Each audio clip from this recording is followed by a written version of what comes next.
Whether you're going for a weekend's fishing or on a 12-month trip around Australia, On the Road magazine is a must-read.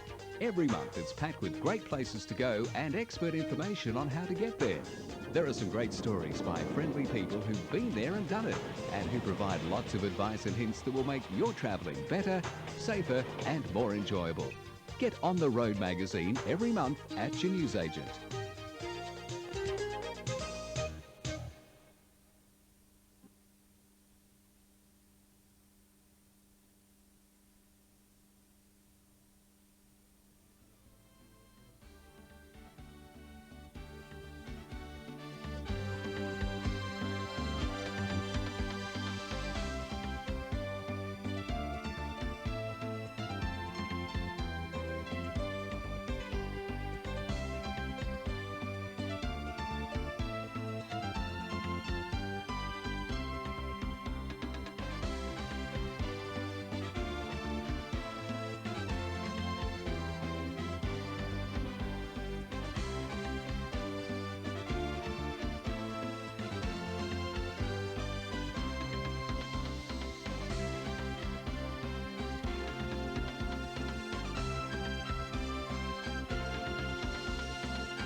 Hello, my name is Tom Althoff.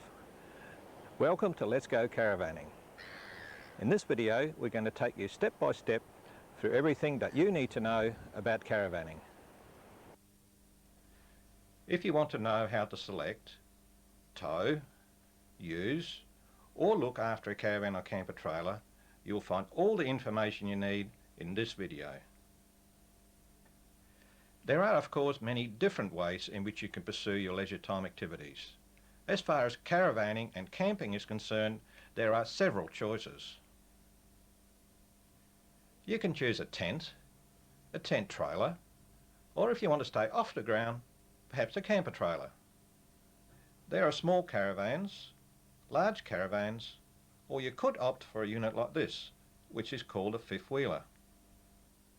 For those who prefer not to tow, there are camper vans and motorhomes. Unfortunately, it's not possible to cover all the different ways in which you can enjoy the great outdoors. In this video, we will mainly cover caravans. However, owners of camper trailers, or for that matter any trailer, should also find the information provided most beneficial.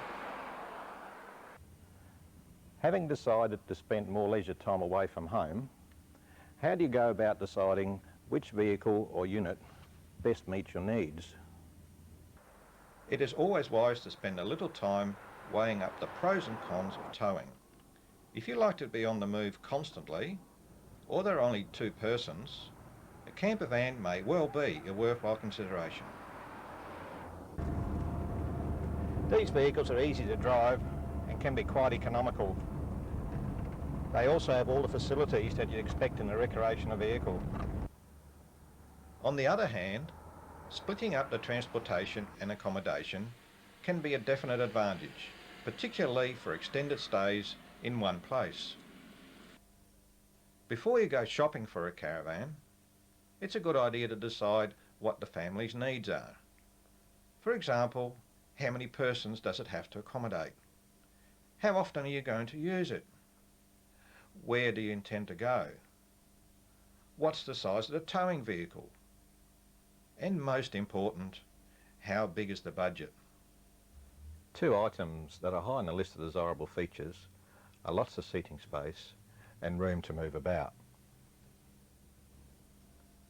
If there are only two seats, it's a little difficult to invite the neighbours in for a cup of tea. Of course, there are other features to consider, like sleeping accommodation, which can be obtained in a variety of ways. There is an island-style double bed, a night and day that converts into a large comfortable bed, single beds which can be used as seats during the day, bunk beds which are always a favourite with the kids, or slide-out beds. In addition, there are dinettes which convert into beds. After a good night's sleep, it's time to head for the kitchen. Kitchens can be at the front, on the side or at the rear. The kitchen usually has a 4-burner cooker and an oven and a refrigerator that operates on gas and electricity. And of course there's the kitchen sink.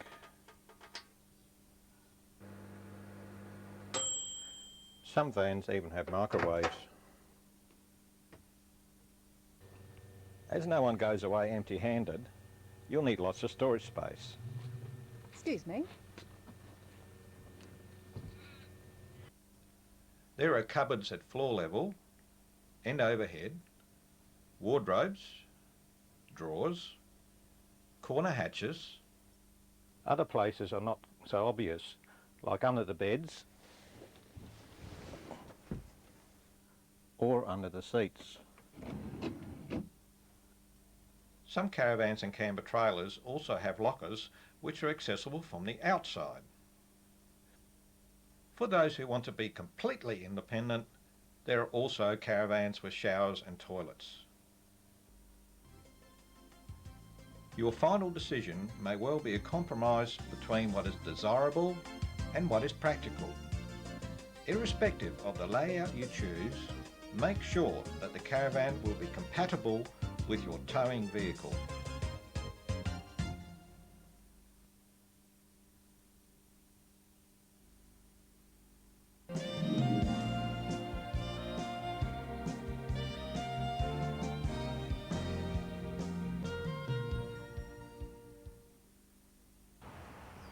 When deciding if a vehicle can safely handle a caravan or trailer, several factors need to be considered. These relate to the size and the weight of the vehicle, engine capacity, and manufacturer's recommendations. With so many different vehicles to choose from, making the right selection is not always easy. There was a time when it was possible to order a vehicle which was designed with towing in mind. These days the emphasis is on reduced weight and good fuel economy for solo driving, rather than lots of power to handle towing loads. There is actually no such thing as a bad towing vehicle. It's the combination of car and caravan that's important. A small car and a small trailer can be just as safe as a larger outfit. The most suitable towing vehicle is one which is heavier than the trailer or caravan it is going to tow. Having sufficient power is also desirable, so that you can safely pass other vehicles and go up a hill at a reasonable rate. While automatic transmissions make towing less stressful, smaller cars usually work more efficiently with a manual gearbox.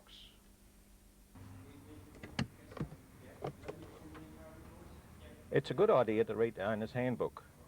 The manufacturer may recommend certain features if the vehicle is going to be used for towing. The type of braking system used on the towing vehicle is not of great importance, as modern cars have excellent brakes. Although in many cases these consist of 4-wheel disc brakes, they're not designed to cope with stopping loaded trailers or caravans. The type of suspension used is not important, as long as it's firm.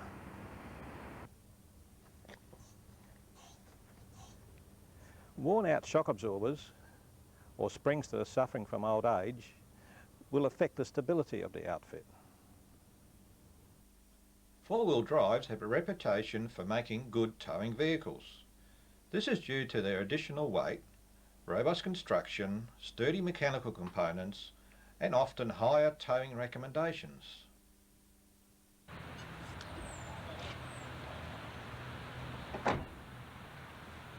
When thinking about buying a towing vehicle, both the weight and the size of the caravan needs to be considered.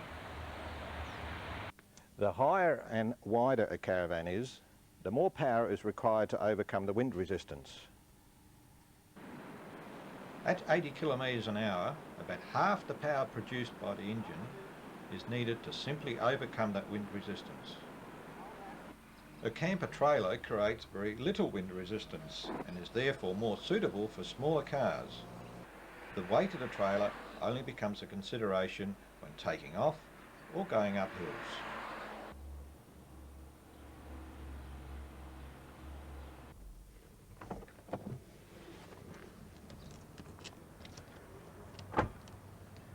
When matching a towing vehicle and caravan, always take into account the loaded weight of the caravan. Caravanners often underestimate the weight of their possessions. Always take great care when loading the caravan. The maximum permissible loaded weight of the caravan is stamped on the trailer plate. It may either refer to the GTM, or gross trailer mass, which is the weight supported by the wheels, or the ATM, which stands for aggregate trailer mass, and also includes the weight on the tow ball as well as that carried by the wheels. Another point to consider is the fuel economy. As the time spent towing is usually only a small portion of the vehicle's total use, a large and thirsty engine may not necessarily be the best choice. However, a small engine which has to work hard can use just as much fuel as a larger engine operating at a more leisurely pace.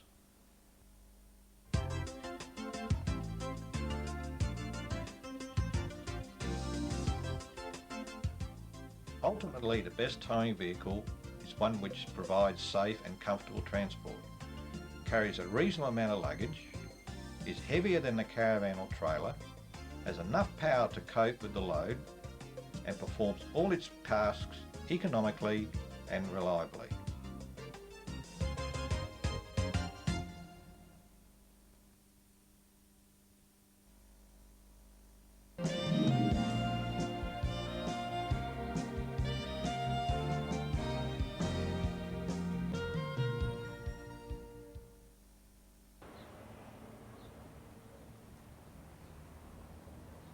Many owners' handbooks state that passenger vehicles are not specifically designed for towing. This means that certain modifications may be needed to make the car more suitable for towing a trailer or caravan. Going on holidays usually means that the car, apart from towing the caravan, has to carry extra loads. To enable the car to cope with these loads, sometimes suspension modifications are needed. If the vehicle is being converted to LP gas, it may be necessary to fit stronger rear springs. On vehicles with leaf springs, this may be a helper spring. If coils are used, these could be replaced with heavier ones. On some vehicles, air adjustable shock absorbers or poly-air springs are also useful. These allow the back of the vehicle to return to its normal height with the aid of compressed air.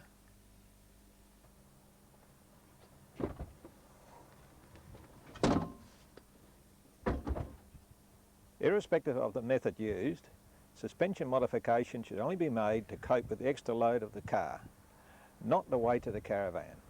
The towing equipment takes care of that. As many vehicles have automatic transmissions, an auxiliary oil cooler is a must.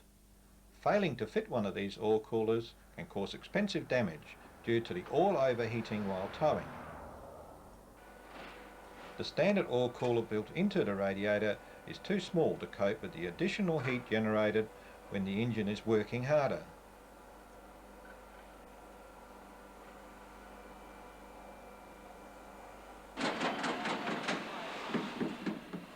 Very few manufacturers fit auxiliary oil coolers as standard equipment. The auxiliary cooler must be installed in front of the radiator so air can pass through it.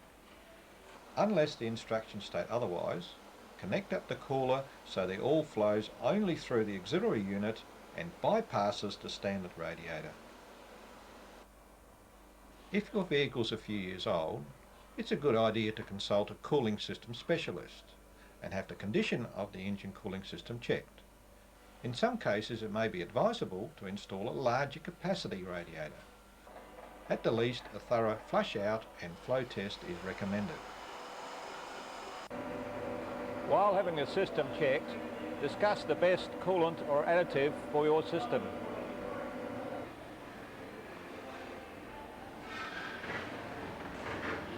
There's no vehicle leased to production line with a tow bar fitted. This is another item that needs to be attended to if you wish to become a caravanner. The design, manufacture and testing of tow bars is covered in a separate section of this video. Needless to say, the tow bar selected must be strong enough to cope with the weight of the caravan or trailer it is going to pull. Fitting a tow bar must be left to the experts. The tow bar specialist knows how to fit a bar without causing damage to the vehicle body. The fitting procedure varies from vehicle to vehicle, but usually involves drilling some holes to allow the tow bar to be bolted into position. In some cases it may be necessary to remove the bumper bar to gain access to the mounting points. All bolts must be securely tightened to ensure that the tow bar can safely handle the towing loads. Whenever the tow ball or the ball mount obstructs the number plate, the offending piece of towing equipment should be removed. So that the lights and electrical components of the caravan can operate, it's necessary to also fit an electrical socket. These can be round or rectangular, but must have either 7 or 12 pins. Always use heavy-duty cable, particularly if electrical power has to be provided for the brakes or refrigerator.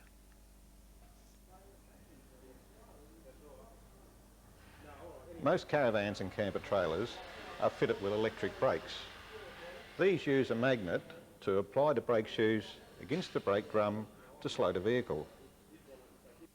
Before the brakes can work, it's necessary to fit an electric brake controller in the towing vehicle. This is another job that should be left to the specialist, particularly if the vehicle has a computer fitted, as is generally the case these days. The controller must be located in a position which is within easy reach of the driver, but not become a hazard in case of an accident. Extreme care should be taken when drilling the mounting holes so that other components are not damaged. All electrical connections must be carefully selected. Specialist know-how is necessary to prevent expensive damage. The correct size cable will assist in efficient brake operation. So as to provide a good electrical conductor, all joints should be soldered. Suitable circuit protection devices are also required. It may be necessary to remove some of the trim panels to find a suitable path for a cable. One of the pins in the electrical connector is allocated to the brake circuit. A sound earth connection is equally important. Manufacturer's instructions must be followed when setting up the controller. With the controller properly adjusted, it will be possible to stop the outfit without additional load being placed on the car's brakes.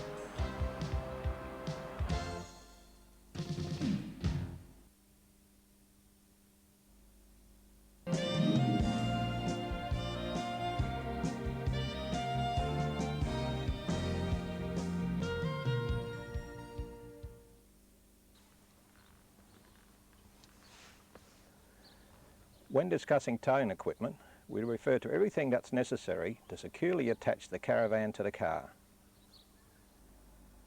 The correct towing equipment will also ensure that the outfit is going to travel along in a level and stable manner. As far as towing equipment is concerned, there should be no compromise. Not using the best is like ignoring insurance. Towing equipment can be split into several components. There is the tow bar, the coupling, the safety connections, and the weight transfer bars. A tow bar is fixed to the back of a vehicle for the purpose of pulling a load, but there's a lot more to it than the ball mount or the tongue that sticks out from the back. When designing a tow bar, a manufacturer has to consider several factors. These include construction of the towing vehicle, vehicle manufacturer's towing recommendations, suitable mounting points, and regulations. Passenger vehicles, unlike four-wheel drives, do not have chassis. Instead, they have a strong one-piece body structure. This means that the manufacturer has to carefully select the mounting points for a tow bar. This strong but simple design is ideal for a four-wheel drive. Here, the chassis can be utilised to transfer towing loads forward. Passenger cars, on the other hand, need a more elaborate design. With this type of tow bar, the towing stresses can be spread over a wider area of the vehicle. For larger cars which tow heavier loads, something more substantial, like this, will be needed. During the design stage, it is possible to use computer simulated testing. This makes sure that no failures develop during the life of the tow bar. When the design stage of the tow bar has been completed, the manufacturing process can begin. The first step is to select suitable material and cut this to the required shape or size. The various pieces are then welded together using special jigs. The jigs ensure that the completed tow bar will fit perfectly onto the vehicle for which it has been designed. Next, the tow bars are thoroughly cleaned and inspected. This is followed by a protective coating of paint. Heyman Reese uses a dipping process so that the paint can reach into every corner, reducing the possibility of corrosion later on. After the tow bars leave the oven, they're taken to the storage area prior to being dispatched to dealers throughout Australia.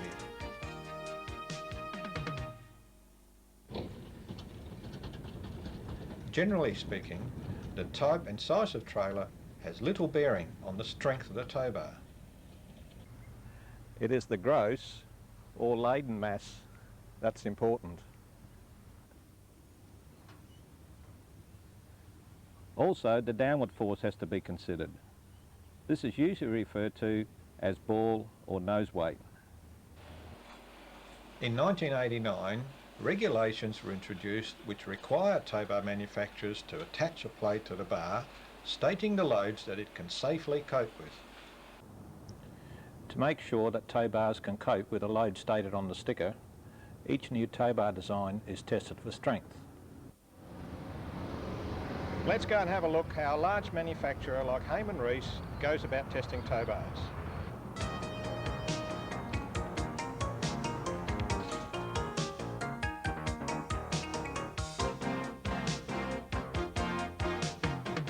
There are two testing procedures which are used. In the first, which is known as the static test, the strength and construction of the bar itself is measured.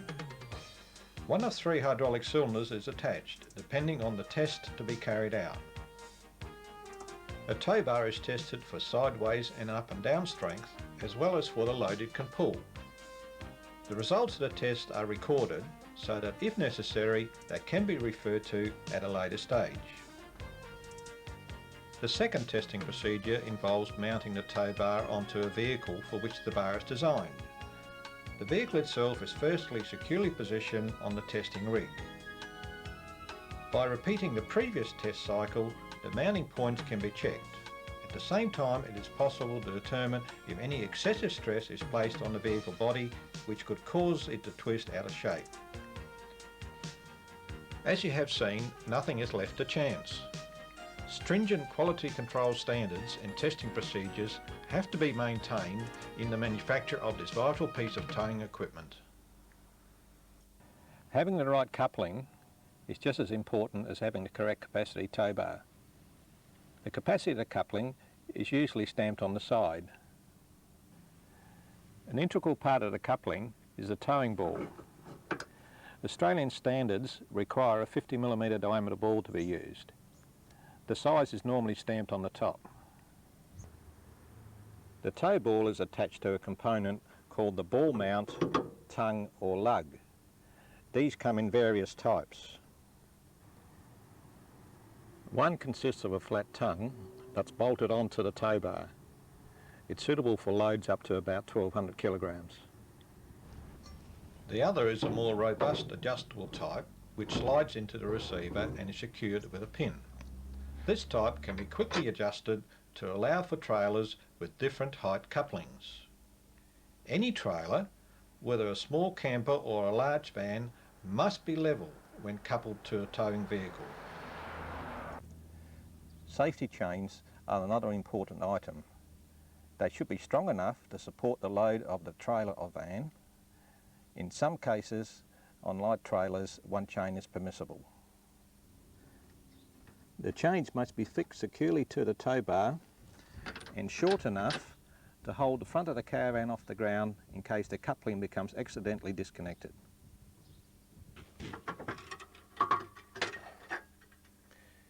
The weight distributing bars are possibly the most important part of the towing equipment. These bars play a vital part in keeping the car and caravan level. Often these are referred to as spring bars, stabilisers, level rides or anti-sway bars. Irrespective of what they are called, their job is to simply move weight from the rear wheels to the front wheels. When a caravan or trailer is lowered onto the tow ball, the back of the vehicle will go down. At the same time, the front of the car rises in a similar way to a seesaw which has more weight on one end than the other. This creates a dangerous situation as it makes the steering lighter. In turn, this affects the stability of the outfit. The weight distributing bars must match the nose weight of the caravan. If the bars are too light, they will bend like these instead of transferring the weight onto the front wheels. A tape measure can be used to check if the bars are capable of doing the job. With the car on a firm surface, measure from the front wheel arch down to the ground before the caravan is coupled on. With the caravan lowered onto the ball and the bars in position, check the height at the front again. It should be the same or less than with the van off. If not, the weight distributing bars are either not adjusted correctly or they are too light. Never move heavy items like a portable fridge from the front to the rear of the caravan with the aim of levelling the car and van.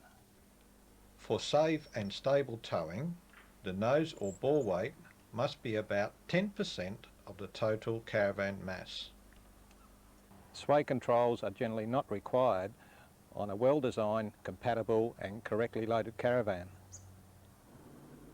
They can be fitted to provide additional safeguards, but should not be used to get rid of caravan sway or instability. Remember, always cure the cause, not the effect. There are several different types of sway controls available. Two of these are suitable for larger outfits. One is a friction sway control, which is connected between the ball mount and the drawbar. A resistance to movement is provided by the friction between the sliding bars and pads attached to the bracket. The other type is known as a dual cam sway control. This works together with the spring bars or weight distributing bars. This system provides a self-centering action due to the cams pulling up against the force of the spring bars. By now you'll have come to realise that there is much more to towing equipment than just welding a few pieces of steel together or putting on a shiny coat of paint. Towing equipment is to the car and caravan what glue is to two pieces of wood. And we all know what happens if we buy the wrong sort of glue. As far as towing equipment is concerned, you usually only get what you pay for. Just make sure that you look for that all-important plate to let you know that the tow bar meets all the required standards. With towing equipment that is made to a high standard, you'll be able to enjoy the journey knowing that the caravan will follow in a safe and stable manner.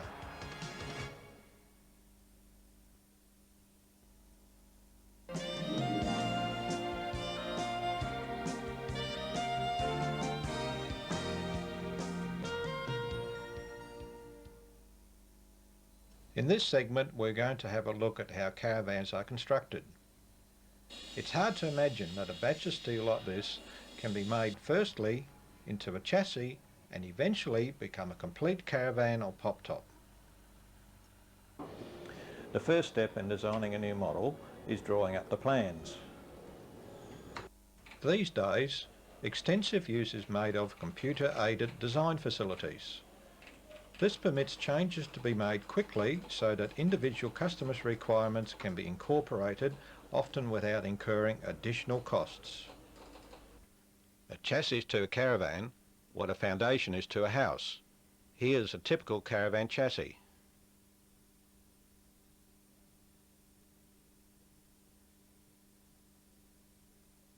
It's made up from full-length tubular steel material which is joined by sturdy cross members.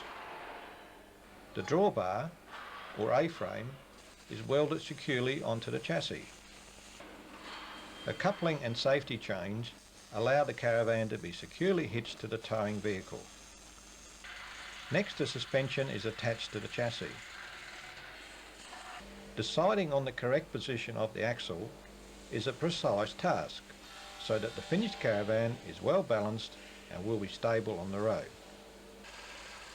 A hub and brake drum are attached to each end of an axle. Inside the brake drum are the electric brake components which provide the necessary stopping power.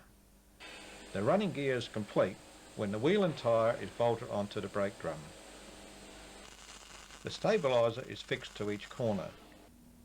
This keeps the caravan steady when in use. A coat of paint protects the chassis from the elements. The water tank is usually fixed in place before the floor is bolted onto the chassis. The floor, made from waterproof plywood, provides the base for the body of the caravan. This is followed by the carpets and vinyl flooring. Frames can be constructed from aluminium, like this one, or timber. While there may be a personal preference for one or the other, both result in a strong and durable structure.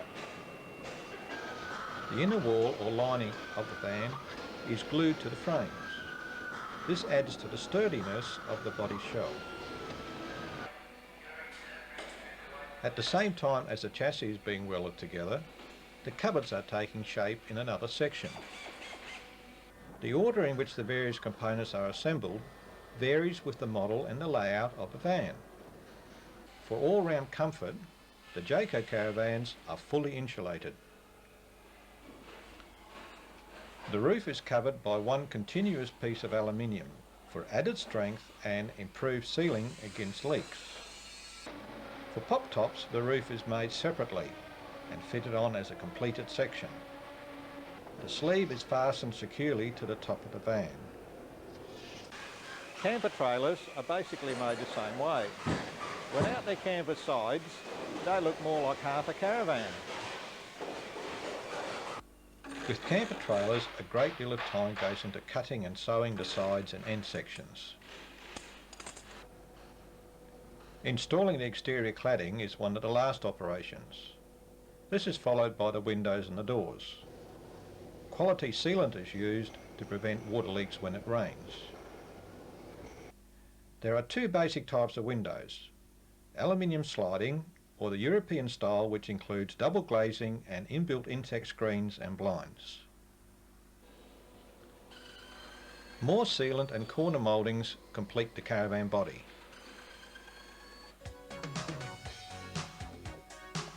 The finishing touches include individual striping to enhance the appearance. The caravan is now ready to be delivered to its proud new owner and provide the family with many years of enjoyable and relaxing holidays.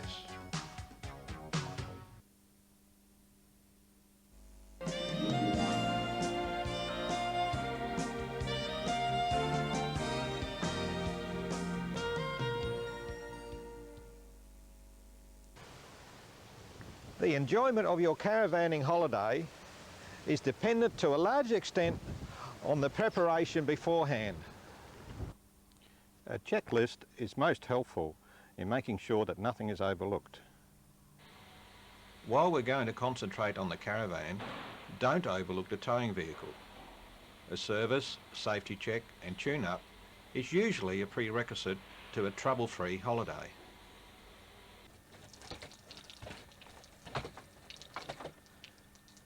If the caravan hasn't been used for a while, you may want to start by giving it a thorough wash.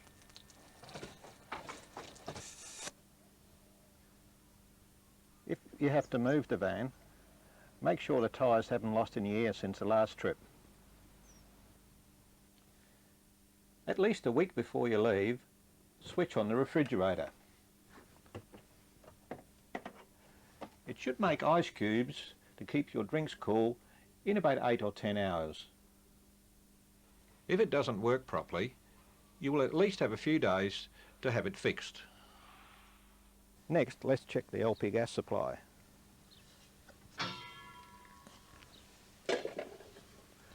Unless the cylinder has a special level gauge fitted, the best way to check the contents is to place it on some bathroom scales. This size cylinder weighs about 10 kilograms when empty and 20 kilograms when full.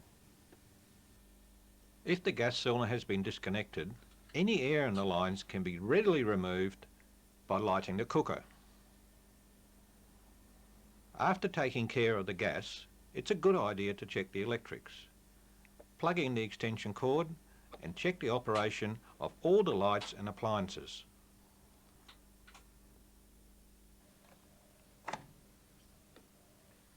It may be necessary to use a short adapter to allow the 15 amp extension lead to be plugged into a domestic power point.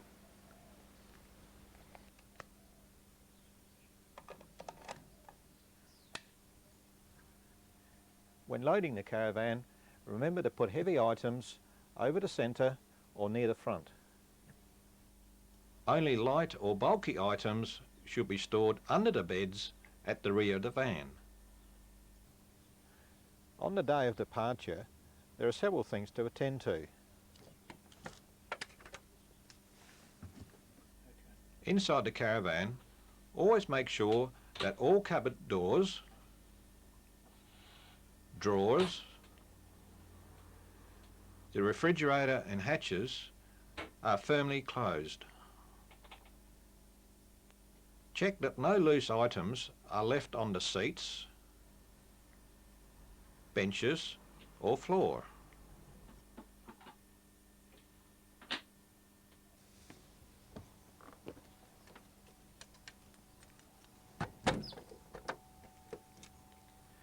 It's also important that the outside door is securely locked. Turn off the valve on the top of the cylinder and replace the cover. Unplug the extension lead, carefully coil it up and store it in the caravan or car boot.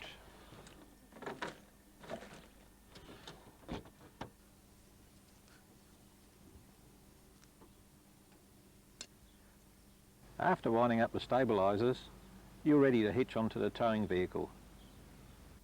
A mirror on the front of the caravan makes it easy for the driver to see when the ball's in line with the coupling. Release the safety catch on the coupling and lower the caravan.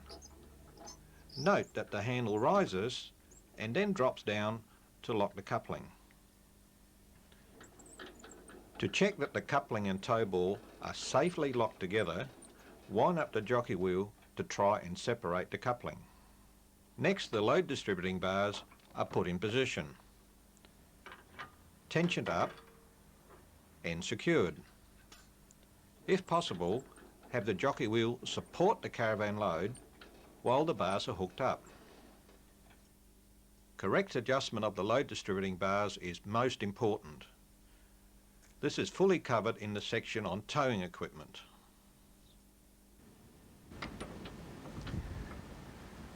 When hooking up the safety chains, keep the chains as short as possible.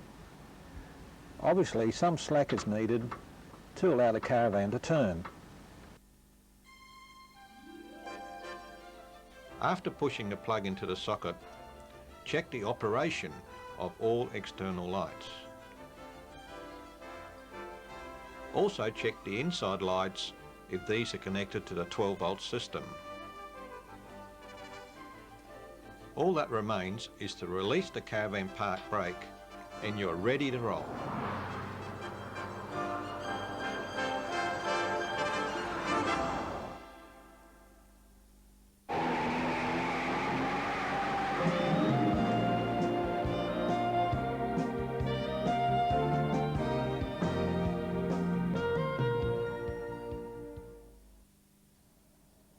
Every motorist can become competent in towing a caravan or trailer. All that's required is to learn a few basic skills and be aware of some simple precautions. Once you have a compatible outfit, installed the right towing equipment, and loaded the caravan so it's correctly balanced, you're ready to go. When starting off, allowances have to be made for additional weight that has to be moved. This means that a little extra power may be needed and waiting longer before changing up to the next gear.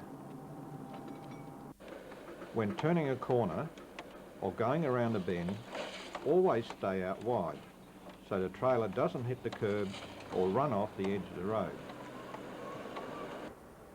When approaching a hill, there are two simple rules which will make it easier to get to the top. Firstly, if road conditions permit, increase your speed slightly. Secondly, change down a gear sooner than would be the case when you're not towing. With an automatic transmission, it is often an advantage to manually change down to second gear. When going downhill, extreme care must be taken. Never pass slower vehicles on a downhill stretch. If the caravan feels that if it wants to push the towing vehicle, and the van is fitted with electric brakes, apply the trailer brakes separately to keep the caravan under control. Due to the additional length and weight, fast cruising speeds should be avoided. Remember that the faster you travel, the greater the amount of fuel that is consumed. Never travel close to other vehicles, as it takes longer to stop with a caravan in tow. Only pass slower vehicles when it's completely safe to do so, and you have a clear view of the road ahead. Being overtaken by other vehicles often concerns caravanners. However, this situation is quite safe, as long as at all times the driver keeps the power applied. This makes sure that the caravan is being pulled along instead of permitting it to take over and push against the towing vehicle.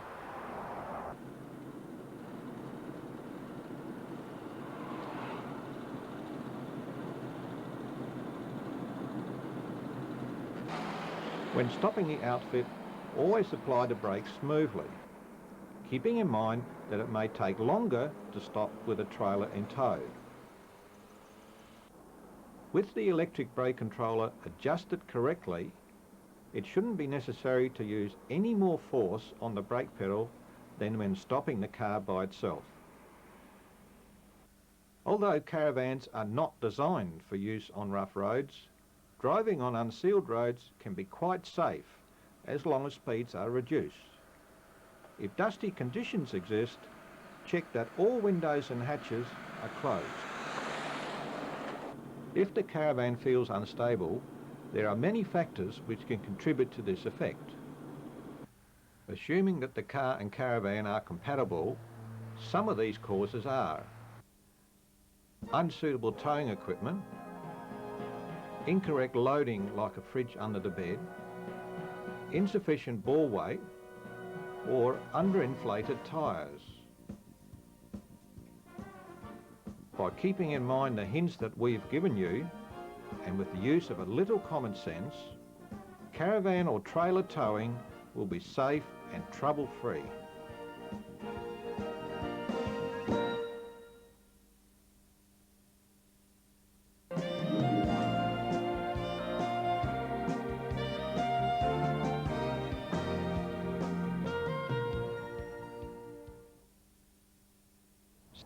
Some people find going into a caravan park for the first time a little daunting. Perhaps it's the fear of the unknown.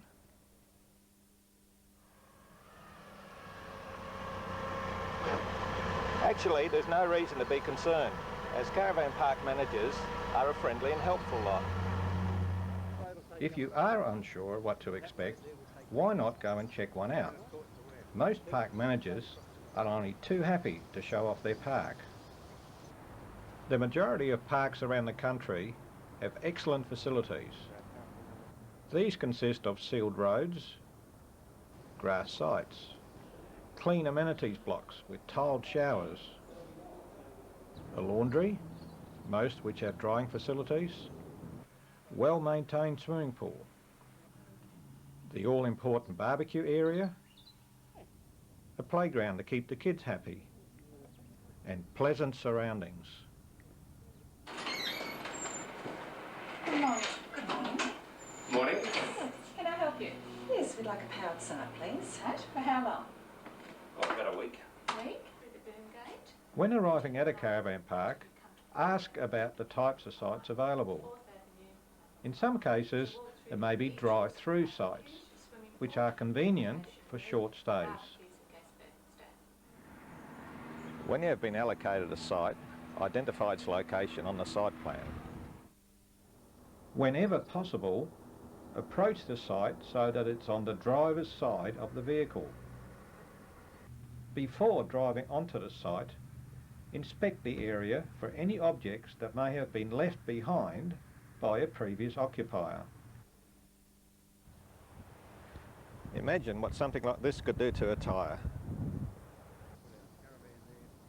While inspecting the site, work out the best place for the caravan. In some parks it may be necessary to put the van alongside a concrete pad if an annex is to be erected. Once you have decided on the right place, you're ready to reverse into position.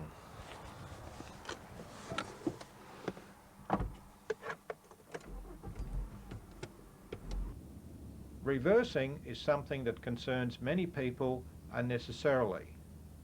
In fact, it's quite simple once you've mastered a few basic skills. The most important part is the initial position of the vehicle. This involves 4 steps.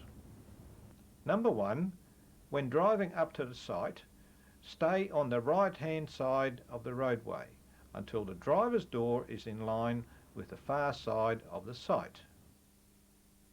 Number 2, while slowly driving forward, quickly turn the steering wheel towards the left lock.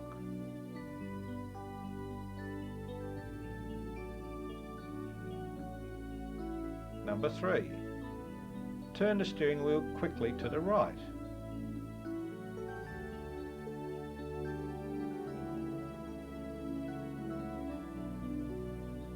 Number 4, stop when the car is again pointing straight up the road.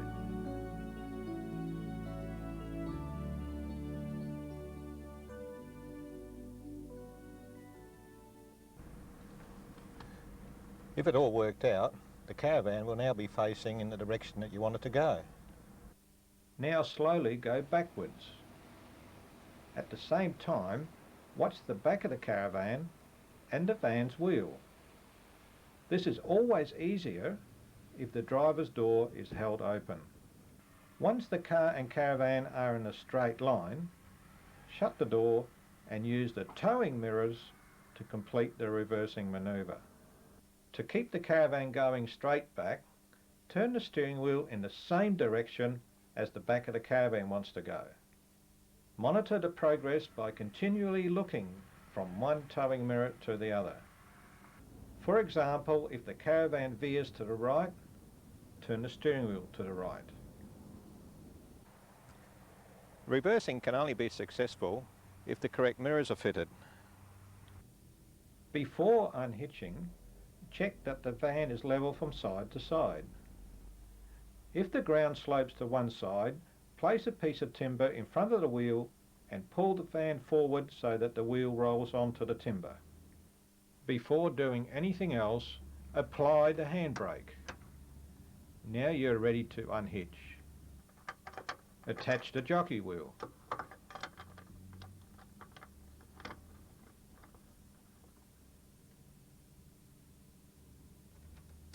Disconnect the safety chains. Unplug the electrical connector and remove weight distributing bars. It's often easier to remove the bars if the weight of the van is supported by the jockey wheel. While holding up the handle to release the coupling locking device, wind the jockey wheel down until the coupling is clear of the ball. After driving the car forward, place a cover over the ball. Now raise the jockey wheel until the van is level, front to rear. Finally, lower all the stabilisers to prevent the van from moving about and check stability. If the ground is soft, place pieces of wood under the feet of the stabilisers to spread the load. If you have a pop top, you'll probably want to raise the roof. Don't forget, leave the door open so that air can enter as the roof goes up. The power and water is usually taken care of next.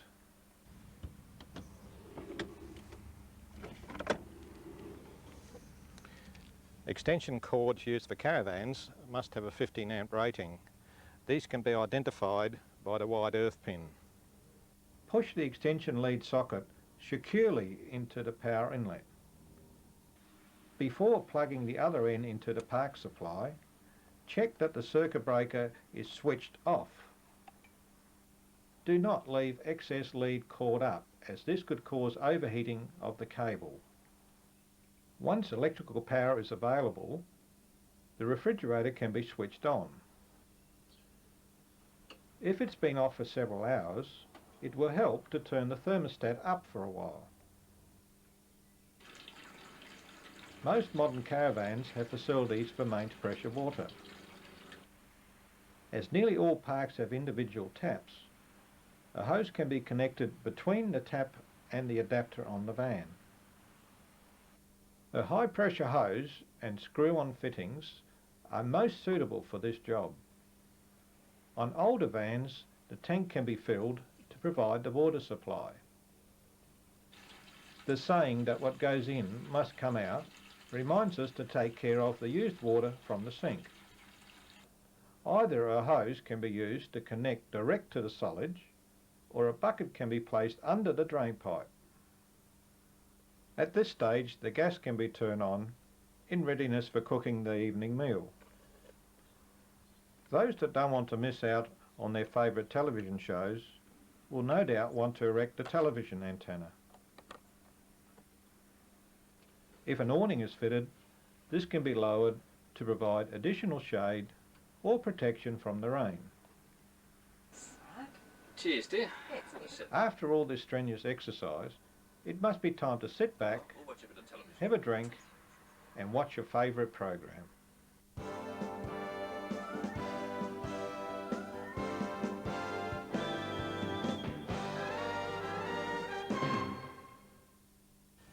Well, I hope that in Let's Go Caravanning we have answered many of the questions that you may have had. In this video we've only covered what we regard as essential equipment. However, there are many more items available that can make caravanning a little easier and a lot more comfortable. Items such as inner spring mattress, portable toilet, a mechanical jockey wheel, or a portable fridge freezer that can be powered by the sun, as well as 12 and 240 volts, just to name a few. The range of additional equipment is far too large to cover in this video.